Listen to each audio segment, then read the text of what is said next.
과학토론 설명에 들으러 와주셔서 너무 감사합니다. 어머님들 이렇게 자세히 설명드려서 과학토론이 어떤 건지 잘 알고 가실 수 있으면 좋겠고요. 먼저 제가 전반적인 과학토론에 대한 내용을 말씀드리고, 그리고 이어서 정원 선생님께서 저희 다원에서는 어떻게 과학토론 수업을 할 건지에 대해서 세부적으로 말씀을 드리도록 하겠습니다. 일단 가장 궁금하실 텐데, 과학토론을 통해서 향상되는 능력이 어떤 건지가 가장 궁금하실 것 같아요. 기본적으로 제일 중요한 건 아이들이 과학 이슈에 대해서 생각해 볼 기회를 갖는다는 게 가장 중요할 것 같습니다.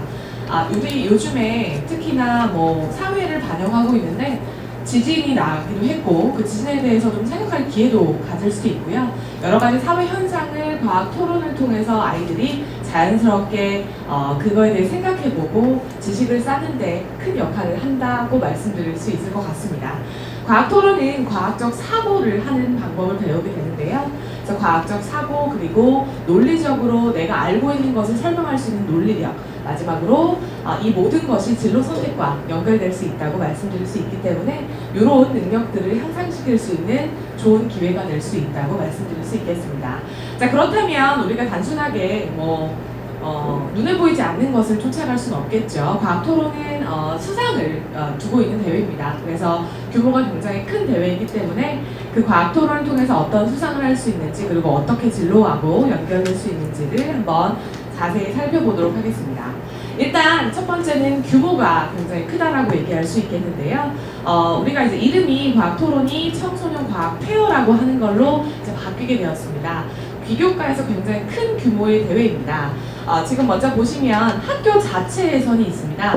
그래서 각 학교별로, 특히나 저희 인근 학교들은 거의 다 대회를 하게 되는데, 이제 나왔던 공문에 의하면 학교장 추천에 의해서 선발하겠다라고 얘기를 했는데, 그 추천이라고 하는 게 굉장히 투명하지 않기 때문에 학교에서 예선을 다른 학교별 주제를 가지고 예선을 보게 됩니다. 그래서 각 학교에서 예선을 보게 돼서 학교 대표를 내보내게 되면, 그러면 시대회에서 예선을 거칩니다. 시대회에서 주제가 미리 나오게 되면요, 그 주제를 가지고 개요서를 가지고 아이들을 뽑고, 그 다음 본선을 통해서 전국대회로 내보내게 되는 1년 과정을 거친 큰 대회라고 할 수 있습니다. 그래서 각 시별로 주체가 다르고요. 서울시에서는 서울시 교육청 과학전시관에서 그 주체를 해서 담당을 하고 있습니다.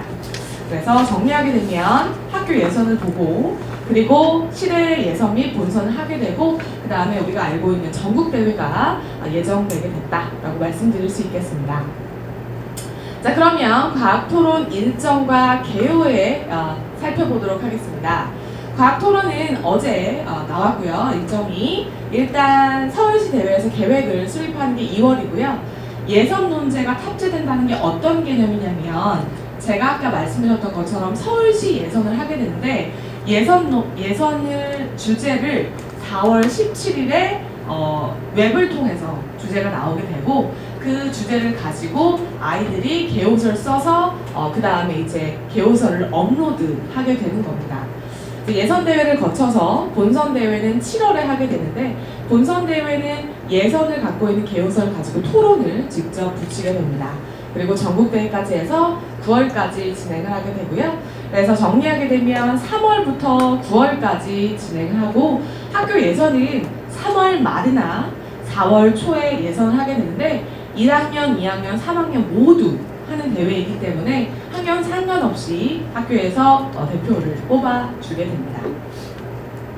자, 그러면 일정을 이렇게 살펴봤고요. 대회 개요를 좀 보도록 하겠습니다. 일단 목적 같은 경우는 당연히 과학 토론을 하면서 우리가 과학기술 인재를 육성하겠다라고 얘기하게 되는 거고, 지금 두 번째 종목 및 참관 부분을 좀 보도록 하겠습니다. 참가 부분에서 중학부와 고교부가 있고요. 초등부가 폐지가 됐습니다. 초등부는 아무래도 아이들이 과학 토론을 하는 능력이 제한이 되기 때문에 폐지가 됐고, 중등부의 형식이 고등부하고 똑같습니다. 그래서 중등부에 좀 연습을 하시면 고등학교 가셔서도 마찬가지로 대회에 참가할 수 있다, 이렇게 말씀드릴 수 있겠고, 팀 토론은 아무래도 이제 저희 코로나를 겪으면서 비대면, 그리고 이제 함께 이게 코워크하는 것 자체가 좀 문제가 생겼잖아요. 그래서 1인으로 바뀌게 되었습니다. 팀 토론이 아니고 학생 1인 단독으로 참가하게 되고, 그리고 작년부터 중요한 포인트가 좀 됐는데, 아이들이 개요설 쓰는 것도 중요하지만 발표를 유심하게 보겠다라고 얘기를 했습니다. 그래서 이따 말씀드릴 텐데 발표 영상을 직접 찍으셔서 그 찍으신 걸 가지고 유튜브 업로드를 해서 그 영상이 올라가야 되기 때문에 직접 발표하는 연습, 시간 맞추는 연습, 목소리, 그리고 이제 응시하는 거, 그런 거 잘 연습해야 된다는 포인트가 있겠습니다. 다음으로는 이제 발표 동영상을 자세히 보도록 하겠는데요. 발표는 마찬가지로 4분이라는 시간 이내에 발표를 할 수 있어야 된다라고 얘기를 하고 있고요. 그리고 이제 제가 뭐 저희 수업 시간에 말씀을 드리지만 영상의 크기가 500MB 이내여야 됩니다. 그리고 이제 논제에 대한 자신의 주장을 발표하는 형식으로 해야 되고, 가장 중요한 개념은 학생의 인적 사항이 노출되게 되면 불이익 과정이 있다라고 하는 거거든요. 그러니까 교복을 입어도 안 되고, 그리고 이제 우리 자연스럽게 어렸을 때부터 안녕하세요, 저는 어디 학교 몇 학년 몇 반 누구입니다 라고 하는 게 이제 연습이 되잖아요. 그런 모습이 노출되면 안 된다라고 얘기를 하는 거죠. 왜냐하면 탐구 보고서도 마찬가지고 과학 토론도 학생의 인적 사항이 노출되게 되면 플러스 점수를 줄 수 있다라고 오해를 할 수 있기 때문에 인적 사항이 나오지 않게 한다는 거 체크하시면 되겠습니다. 자, 대회 운영 목적을 좀 보도록 하죠. 대회 운영 목적은 보시는 것처럼 문제사항을 과학적으로 분석한다 라고 얘기를 했죠. 제가 이때 논제 보여드릴 텐데, 논제를 보게 되면 그 상황을 근거를 이용해서 상황을 분석을 먼저 해야 됩니다. 그리고 두 번째로는 해결 방안을 모색해라 라고 얘기가 나오게 되죠. 그래서 문제가 2개가 주어지게 될 겁니다. 자, 우리가 갖고 있는 실생활에 대한 문제점을 다 보시면 과학적으로 사고하고 탐구하라 라고 얘기하고 있죠. 그래서 과학적으로 사고하는 건 근거를 들어서 내가 생각하는 근거가 맞다라고 설득하는 말하기를 해라 라고 하는 겁니다. 그래서 대회 운영 목적을 좀 살펴봤고요. 이어서 보겠습니다. 그렇기 때문에 우리는 정보 수집 처리 능력, 논리적 해결 방안, 과학적 사고 및 탐구 능력을 함양시켜야 되는 연습을 해야 되는데, 알고 계시겠지만 굉장히 그럴싸한 말이죠. 하지만 연습하는 건 좀 어려운데요. 아이들이 과학적으로 사고하는 방법을 연습시키는 것이 과학 토론 개요서에서 큰 역할을 할 수 있겠다라고 하는 거고, 저희 다원에서는 그래서 아이들이 어떻게 해결 방안을 과학적으로 쓰겠느냐라고 계속해서 유도하면서 수업을 할 예정입니다. 운영 방침은 서울시 대회는 전국대회 예선대회로서 전국대회 룰을 그대로 가져가겠다, 이렇게 얘기를 하고 있습니다. 과학토론 심사 규정을 좀 보도록 하겠습니다. 과학토론에서 어떤 포인트가 중요한지 좀 살펴보게 되면, 일단 심사 영역은 개요서, 과학적 문제 해결력, 창의적 사고력, 논리적 발표력, 발표 태도 5가지를 중점으로 심사하겠다라고 규정을 얘기했는데요. 여기서 특히 점수 높은 게 이제 2 문항이 있죠. 과학적 문제 해결력과 논리적 발표 해결력이 굉장히 중요합니다. 과학적 문제 해결력은 아이가 해결하고자 하는 방향이 과학적 근거로 주장이 되고 있는가라고 얘기하는 거고요. 내가 발표하는 것이 남에게 설득적으로 작용을 하고 있는가라고 해서 과학적 문제 해결력과 논리적 발표력에 높은 배점을 주고 있다고 해서, 마찬가지로 저희 다원에서도 이걸 중점으로 연습을 좀 시켜보도록 하겠습니다. 감점 및 실격사항이 있습니다. 감점 및 실격사항은 첫 번째는 동영상 발표 시간을 4분을 초과하게 되면 실격을 됩니다. 그래서 나중에 영상 촬영하실 때 아이들 앞에다 이렇게 세워놓으시고, 핸드폰이 굉장히 촬영이 잘 되잖아요. 핸드폰으로 촬영하실 때 엄마가 이렇게 찍어주게 되면 좀 흔들리는 게 있어서 거치대로 찍어주시게 될 때 시간 재셔서 4분이 넘는지 아닌지 확인을 해주셔야 돼요. 그래서 이제 연습을 시키실 때 뭐 1분이 지나면 손짓을 통해서 아이들한테 연습을 좀 시켜주는 게 좋겠고요. 그래서 시간을 초과하게 되면 15초가 초과할 때마다 2점씩 감점하겠다라고 하는 내용이 있습니다.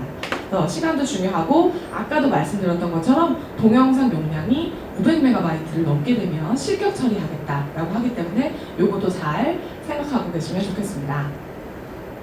자, 이어서 보게 되면 동영상이 실행되지 않는 경우가 있는데 저희는 워낙 수업 업로드를 많이 하니까 문제가 없는데 이제 유튜브에 동영상을 업로드하면 링크가 나오잖아요. 그 링크를 복사해서 붙이게 되는데 그 링크에서 한 글자가 예를 들어서 이제 링크가 있을 때 그 링크에 한 글자가 빠지면 실행이 안 돼요. 그래서 꼭 해보시고 확인하시고 이런 것까지도 좀 하시는 게 중요하다. 열심히 했는데 실행이 안 돼서 실격되게 되면 굉장히 슬프기 때문에 그것도 좀 챙겨보시면 되겠습니다. 자, 그래서 감점하고 실격사항을 정확히 확인하셔서 아이를 연습시켜서 좋은 기회가 나올 수 있게, 좋은 결과가 나올 수 있게 챙기시는 게 중요하겠다 이렇게 말씀드릴 수 있겠습니다. 그래서 토론개요선 도대체 어떻게 작성하면 되는지를 한번 얘기해 보도록 하죠. 지금 제가 전반적으로 뭐 대회 운용사항 그리고 이제 뭐 규정사항 이런 걸 말씀드렸는데 과학토론이 도대체 뭘까? 감이 잘 안 잡히시잖아요. 과학토론은 바로 이런 겁니다. 작년 기출문제를 갖고 왔어요. 작년 전국대회 기출문제인데 지금 보시니까 굉장히 말이 어렵죠. 글씨가 작은데 먼저 이 내용은 논제는 아니고 설명사항입니다. 제가 설명을 좀 드려볼게요. 자, 고위험 분야 인공지능 방지법이라고 나와 있죠.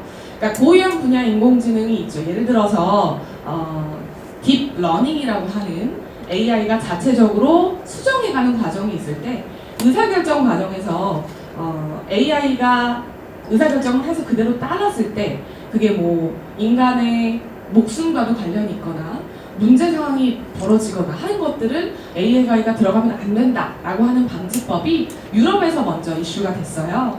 그래서 이제 AI가 필요하다, 필요하지 않다는 더 이상 논할 거리는 아니죠. 알고 계시겠지만 이미 우리가 뭐 식당에 가도 AI가 와서 주문을 받고 하니까요. 그래서 이런 방지법이 있을 때 우리는 논제가 이제 나옵니다.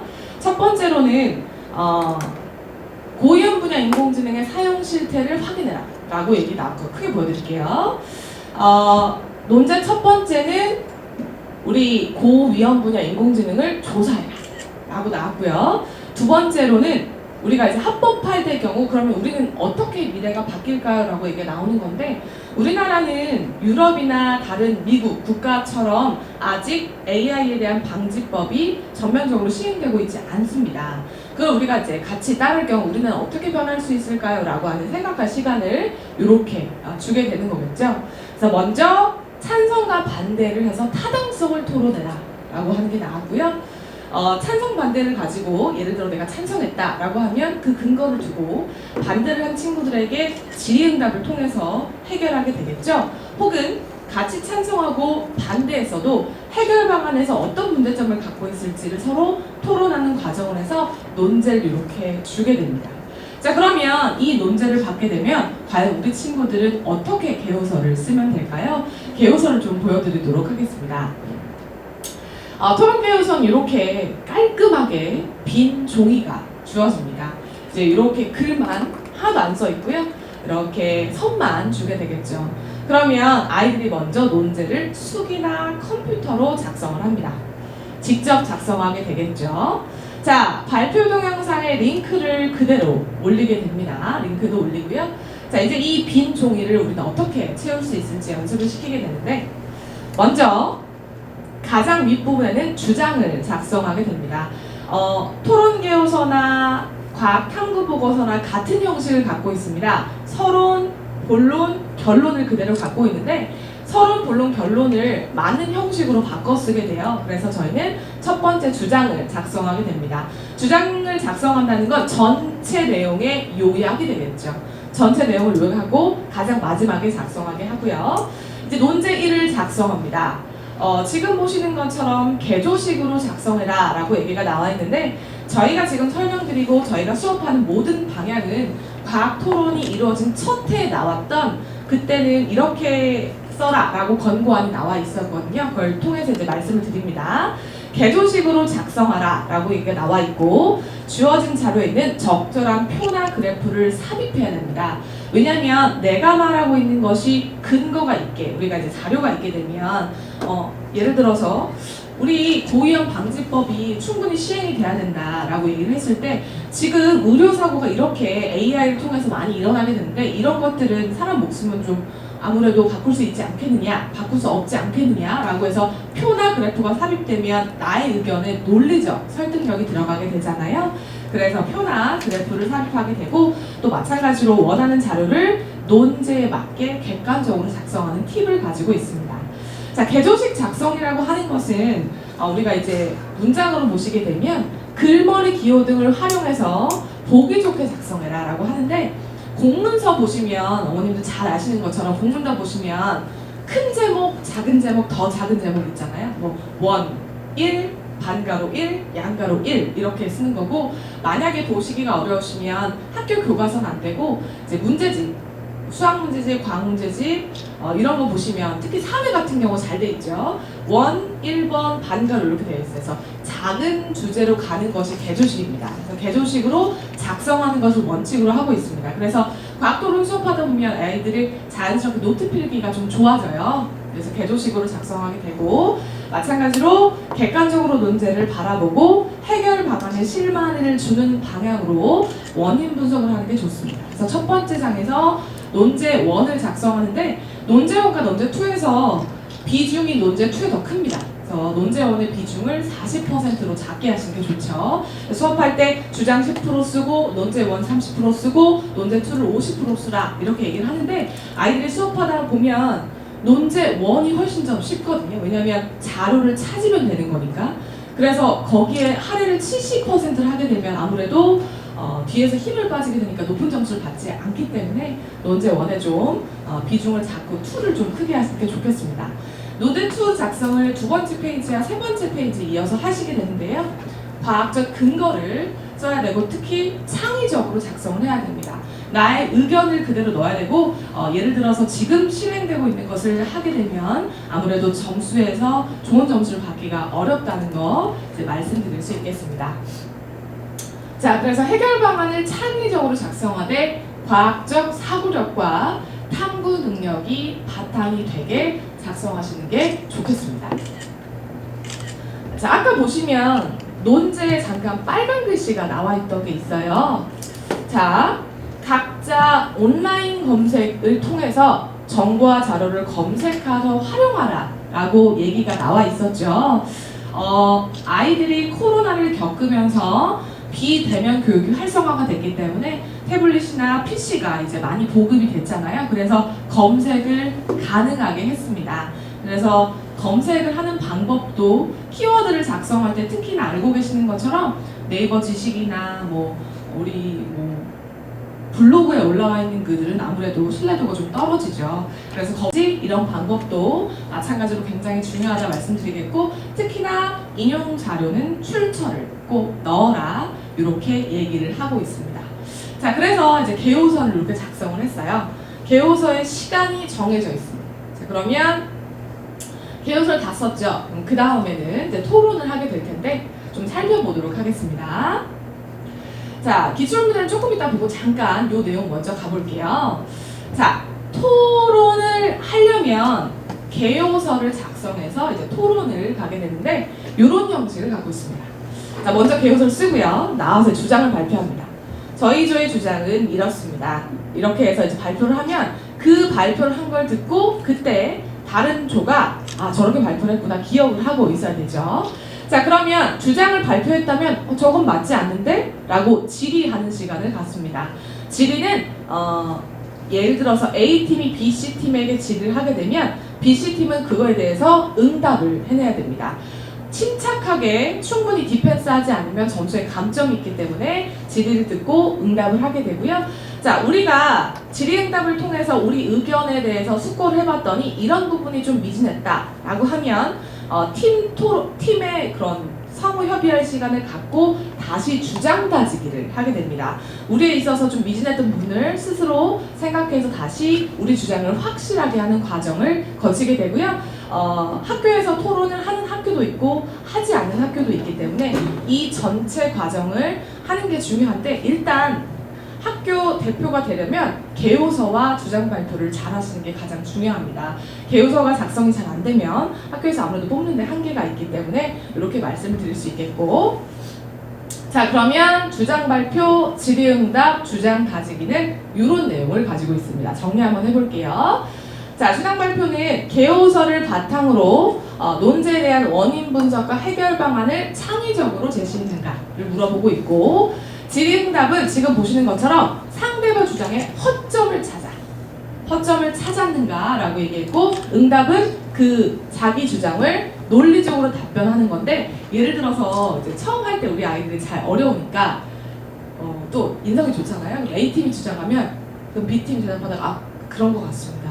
저희가 죄송합니다. 이렇게 또 사과를 하는 친구들이 있어요. 근데 아이들이 착하니까 좋은 생각인데 왜 이렇게 얘기를 하거든요. 그러면 안 됩니다. 그러면 안 돼서 저희 수업할 때는 예를 들어 대답 못하겠다. 그럼 다시 한번 생각해 보겠습니다. 저희가 그 부분에 대해서는 주장 다지기를 통해서 한 번 더 어필해 보도록 하겠습니다. 이렇게 해야 되는 걸 연습을 시키고 있고, 마지막으로 주장 다지기는 자신의 허점을 개선해서 좋은 최종적인 정당성을 밝히겠는가, 이렇게 얘기를 하고 있습니다. 자, 앞에 아까 기출문제가 잠깐 있었죠. 마지막으로 기출문제 정리를 좀 해보고 다음으로 저희 다원에서 어떻게 수업을 할 건지 말씀을 좀 드려보도록 하겠습니다. 자, 일단 2022년 기출문제고요. 저희가 이제 확보한 자료고 저희 주변의 친구들이 기출문제를 이렇게 나왔습니다. 생태통로가 먼저 나왔고요. 생태통로를 통해서 알고 있는 생물다양성이 어떻게 보존되겠는가 라고 얘기가 나왔고요. 두 번째로는 얼굴 인식 시스템이 나왔고, 미래식량, GMO 같이 나왔고요. 그리고 이제 꿀벌 얘기가 나왔습니다. 꿀벌 얘기가 나왔고, 서울시 주제가 요겁니다. 산불이 봄철에 집중된 이유를, 중요한 포인트는 왜 봄철에 집중되겠는가를 물어본 거거든요. 그러니까 인간이 담뱃불을 버려서 불이 나는 걸 얘기하는 것이 아니라 봄철 우리나라 기후가 건조하고 바람의 방향이 어떻고, 그리고 그래서 그 문제를 자연적 요인 중심으로 논해라 라고 하는 거고, 아이들이 연습시키다 보면 단어에 꽂혀서 뒷내용을 좀 놓쳐요. 산불은 사람들이 불을 내지, 이렇게 생각하기 쉬운데 이 논제를 끝까지 보셔서 중간중간 내가 논제에 맞게 쓰고 있는가 라고 하는 연습을 시키시는 게 좋습니다. 2021년 주제입니다. 미세먼지, 미세 플라스틱, 층간소음이 나왔었고요. 블록체인이 나왔는데, 미세먼지는 워낙 많이 나왔던 주제이기 때문에, 그리고 이제 저희가 많이 개선을 하고 있죠. 아시는 것처럼 이제 트럭이 수시로 지나가잖아요. 자동차 트럭이 지나가면서 이제 도로에 있는 먼지를 좀 하고 하기 때문에 미세먼지는 더 이상 좀 나오긴 힘들지 않을까, 이렇게 생각을 하고 있습니다. 또 헤일 나왔는데, 이번에 또 터키 지진이 나와서 헤일이 또 이슈가 되고 있죠. 헤일이 아니고 지진이. 그 다음에 화성에 가서 생존할 수 있는 방법, 그리고 GMO, 그 다음에 물 부족은 늘 나오고 있는 것 같습니다. 이렇게 나왔고요. 또 화산과 지진, 녹조 이렇게 나왔습니다. 그래서 기출문제 위주로 연습을 시키셔서 그 다음에 과학적 용어에 익숙해지는 게 중요하겠다, 이렇게 말씀드릴 수 있겠습니다. 네, 지금까지 해서 이제 기출문제를 살펴봤고요. 자, 이제 다음으로 이제 다원의 과학 토론은 어떻게 진행될 건지 말씀을 드릴 건데, 지금 저희가 주말 말이 거의 마감이 됐다라고 이제 얘기를 들었어요. 그래서 저희 다원에서 하시는 거 잘 참고하셔서 혹시 좋은 반이 있는지 해서 같이 수업할 수 있었으면 좋겠습니다. 자, 그럼 이어서 정원 선생님이 과학 토론 다원 얘기해 주시겠습니다. 감사합니다.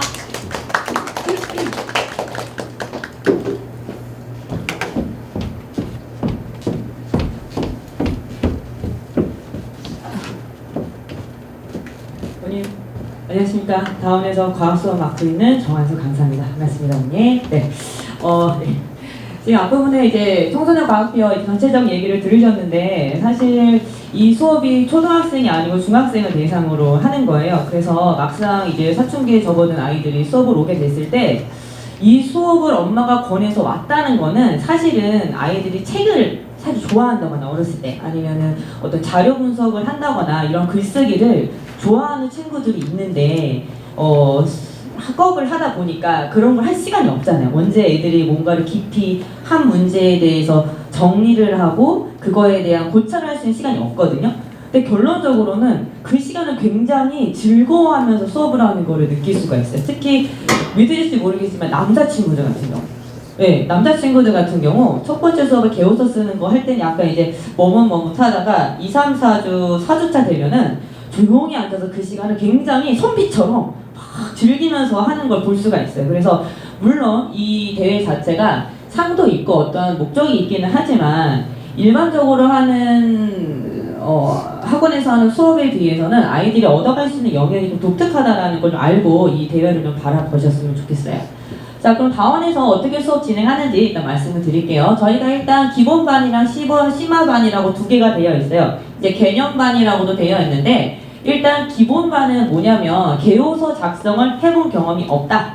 하지만 아이가 이런 부분을 좋아하는데 시간을 할애해서 이번에 한번 해보겠다라는 생각이 드시면 기본반으로 하시는 게 맞고요. 우리 아이가 책도 굉장히 많이 읽고 글도 제법 쓰고 개요서라는 것도 한번 들여다본 경험이 있다. 이것 중에 하나가 들어가시면 심화반으로 가시는 게 맞아요. 그리고 이거를 토대로 계속 이 과정을 진행을 해서 나중에 특강으로든 진행을 해서 뭔가 그 수상에 대한 약간의 메리트를 느끼고 싶다라고 하시면 심화반이 맞으세요. 자, 그러면 왜 이런 차이가 나냐면은 일단 기본반 같은 경우 수업 구성이 기본적인 큰 틀은 같은데 기본반은 1, 2회 때 이제 개요서 작성을 아이들이 하죠. 자, 그런데 개요서 작성을 하고 나서 저희가 4회 수업 동안 다 동영상을 찍어요. 다.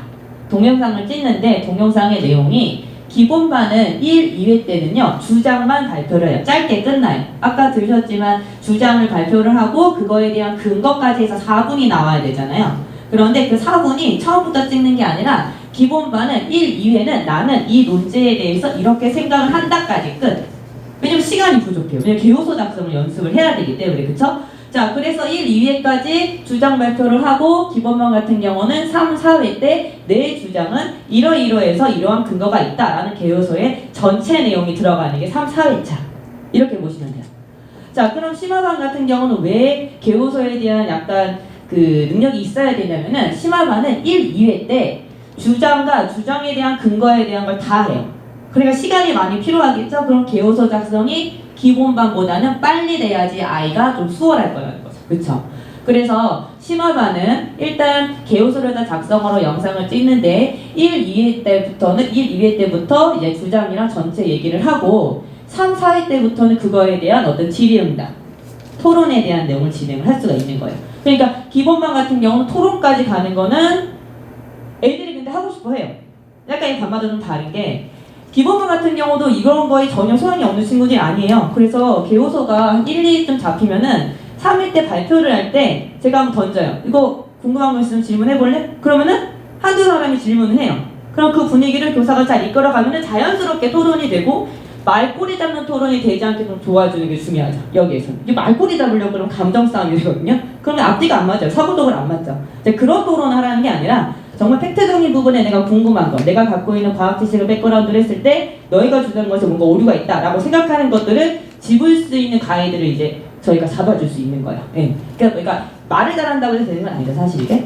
자, 그래서 개요서를 처음 써본다, 기본반, 경험이 있다, 심화반 이렇게 나누어져서 진행이 된다라고 봐주시면 되고요.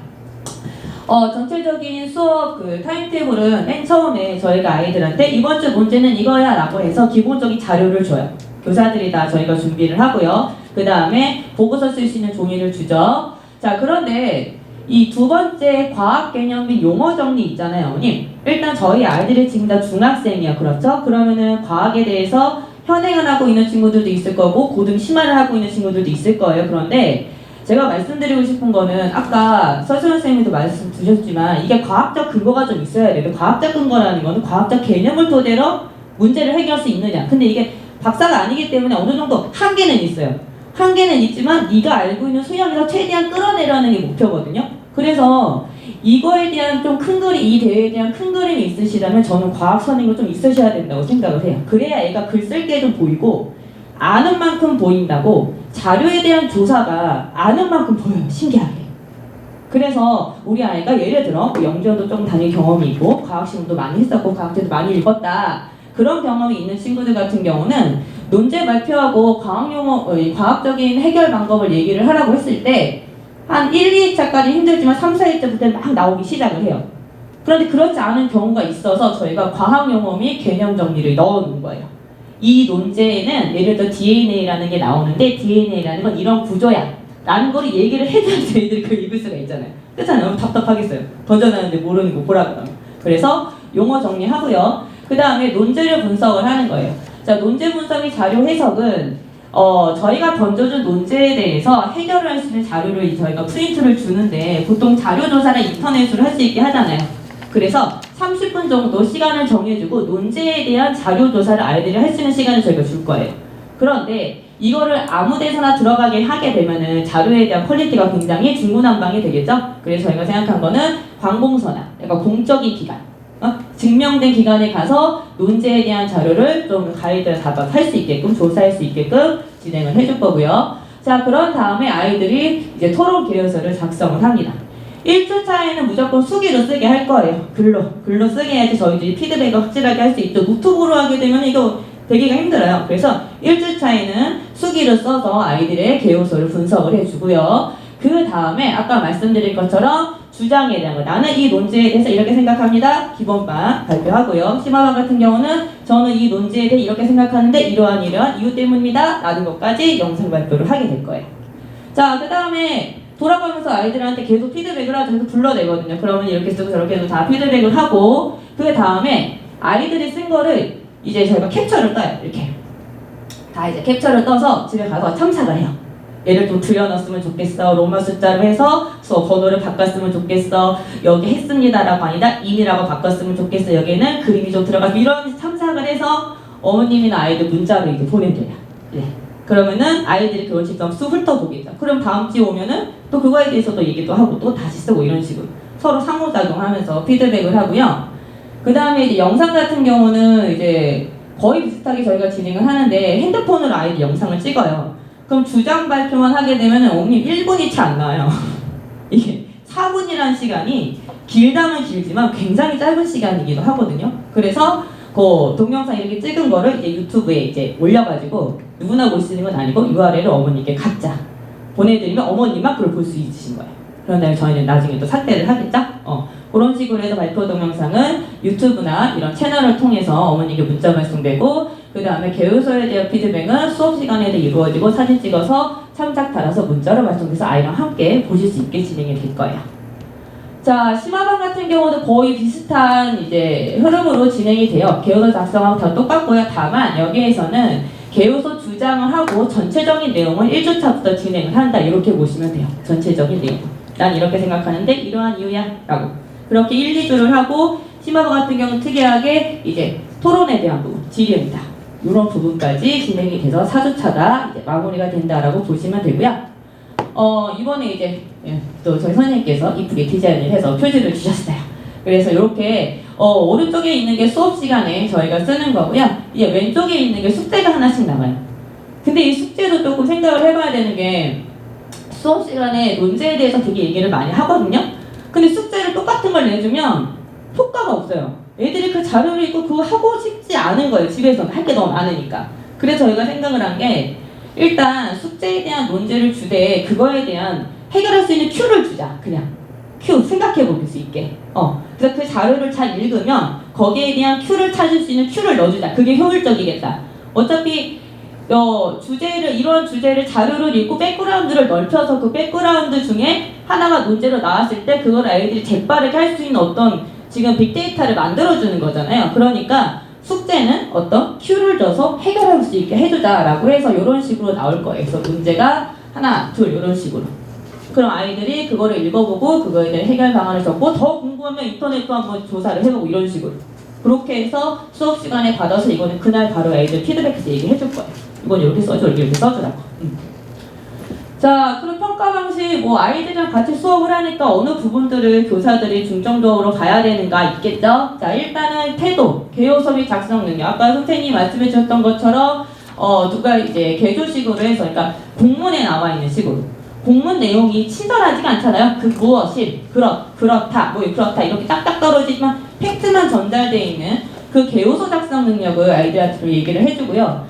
그 다음에 과학적 탐구 능력은 사실 이거는 보고서랑 좀 연관이 되어 있어요. 그러니까 보고서를 쓸 수 있냐 없냐 이게 아니라 사고의 흐름이 문제 해결을 하기 위해서 예를 들어 내가 궁금한 게 있으면 실험을 하고 실험을 하기에 실험 설계를 세우고 실험 설계에서 결과를 분석해서 내가 예상했던 게 맞았는지를 아는 이 전체가 화학 탐구 과정인데 그런 게 머릿속에 있는 친구들은 논제도 그런 식으로 해결을 해요.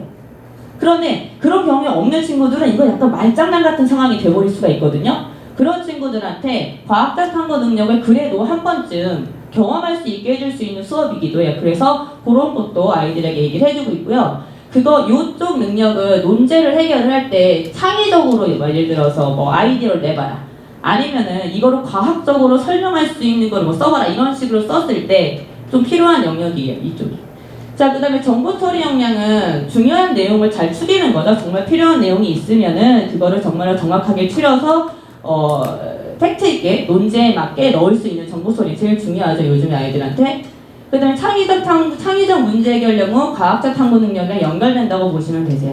창의적이라고 너무나 허무 맥락에 가면 안 되겠죠? 자신이 알고 있는 과학 개념을 과학적 탐구 능력이라는 그 사고의 틀에 넣어서 문제를 해결해 줘야 되는 거예요. 두 개가 연결되어 있다고 보시면 되세요. 자, 그 다음에 과학적 소통 역량은 뭐냐면 아까 말씀드린 것처럼 이제 말꼬리 잡는 게 아니라 내가 궁금한 내용을 질문을 하고 그거에 대한 내용을 또 과학적 지식이나 백그라운드를 통해서 얘기할 수 있는 능력 요거를 얘기를 하는 거고요. 자, 발표 영상이랑 첨삭 문자로 발송을 하게 된다. 이렇게 보시면 되세요.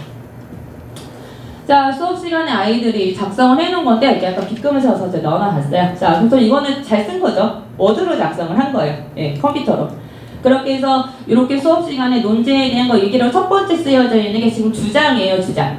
나는 이 논제에 대해서 이렇게 생각해. 왜 그렇게 생각해? 내가 이러한 근거로 이 주장에 대한 것들을 이제 얘기를 풀어가는 거고요. 필요한 경우는 그림이나 표를 사용을 하는데 사실 그림이나 표가 좋은 거는 뭐냐면 자료에 나와 있는 걸 그대로 갖다 쓰는 거는 잘라붙이기야. 그거는 의미가 없고 자료에 산재되어 있는 그 내용들을 자기가 취합을 해서 그래프로 나타내는 능력이 필요한 거예요. 네. 근데 이런 걸 또 하는 친구들이 있어요. 그런 걸 하는, 왜냐면 시간이 없어서 못 해봤던 것 같아요. 제 생각에는. 그래서 아이들이 정확한 정보를 취합해서 그래프나 표로 정리하는 능력. 자, 이런 식으로 해서 아이들의 개요서를 작성을 하게 되고요. 얘도 동일하죠. 예, 이렇게 중간에 논제에 대한 거 나오고 논제에 대한 주장을 요약이라고 말씀을 드렸죠. 그래서 주장을 들었을 때 네가 어떠한 근거들을 제시하겠구나 약간 느낌이 좀 오게끔 써줘야 돼요. 자, 그런 다음에 그거에 대한 내용들을 이쪽으로 쭉 해서 세 페이지 이렇게 갈 수 있도록 출처가 이렇게 또 나와 있죠. 출처 적어야 된다는 거 이렇게. 자, 그리고 이건 수기예요, 수기. 1주차는 저희가 수기로 진행을 한다고 했죠. 그래서 아이들 종이에다가 수기로 쓰면서 들여쓰기, 그 다음에 번호 매기는 거, 그래프를 그리는 것도 이게 수기로 쓰면 그래도 자를 이용을 하는데 컴퓨터로 쓰게 되면 이 그래프 그리다가 시간이 다 가요. 이게 의미를 잘 둬야 돼요. 그래프를 쓸 때는 임팩트 있게 하나를 잘 만들어야 돼요. 여러 개를 쓰는 건 의미가 없고 시간만 까먹는다고요. 그래서 수기로 할 때 그래프를 그리려면은 어떤 정보를 어디에서 어떻게 취합할지에 대해서 고민을 해요. 1주차는 그래서 수기로 진행을 해요. 이렇게. 네. 그런 다음에 컴퓨터로 아이들이 작업을 하게 되고요. 그리고 이제 저희 지금 강사진 선생님들 나와 계시고, 그리고 이제 저희 수업 시간표. 지금 주말반은 지금 많이 마감이 다 돼 있는 상황이고 주중반으로 이제 조금 문의를 해보시면 될 것 같고요. 지금 개념반이랑 심화반이랑 이렇게 구성이 되어 있습니다. 그래서 과학토론, 과학 페어죠. 과학 페어가 사실 굉장히 많이 진행을 하는 학교도 있지만, 그러니까 학교에서 또 애들이 선발을 하잖아요. 근데 우리 학교에서는 약간 인원수가 그렇게 많이 지원하지 않을 것 같고, 요 정도 시간을 사회로 해서 해볼 만하다라고 하시면 저는 좋은 수업이라고 생각을 해요. 그리고 우리 아이가 과학적 백그라운드가 있고, 그 다음에 글쓰기나 이런 부분에 꽤 좋아했었다. 지금은 커서 할 시간이 없지만, 그쵸? 그리고 해봤을 때 이게 맞는다고 생각을 하시면 수상을 목적으로 해서 주민 같은 경우는 다음에 더 열심히 해볼 수도 있고요. 그리고 이 대회 자체가 굉장히 커서 아이들이 얻는 어떤 뭐라 그래야 되죠? 스스로에게 느끼는 프라이드? 이런 게 굉장히 많아져요. 그래서 한 번쯤은 우리 아이의 소양을 보셔서 진행을 해보셨으면 좋겠어요. 저희 다원에서요. 어머니 이거 참고해 주시고요. 저는 이것으로 이제 발표를 마치겠습니다. 어려운 길 해주셔서 감사합니다.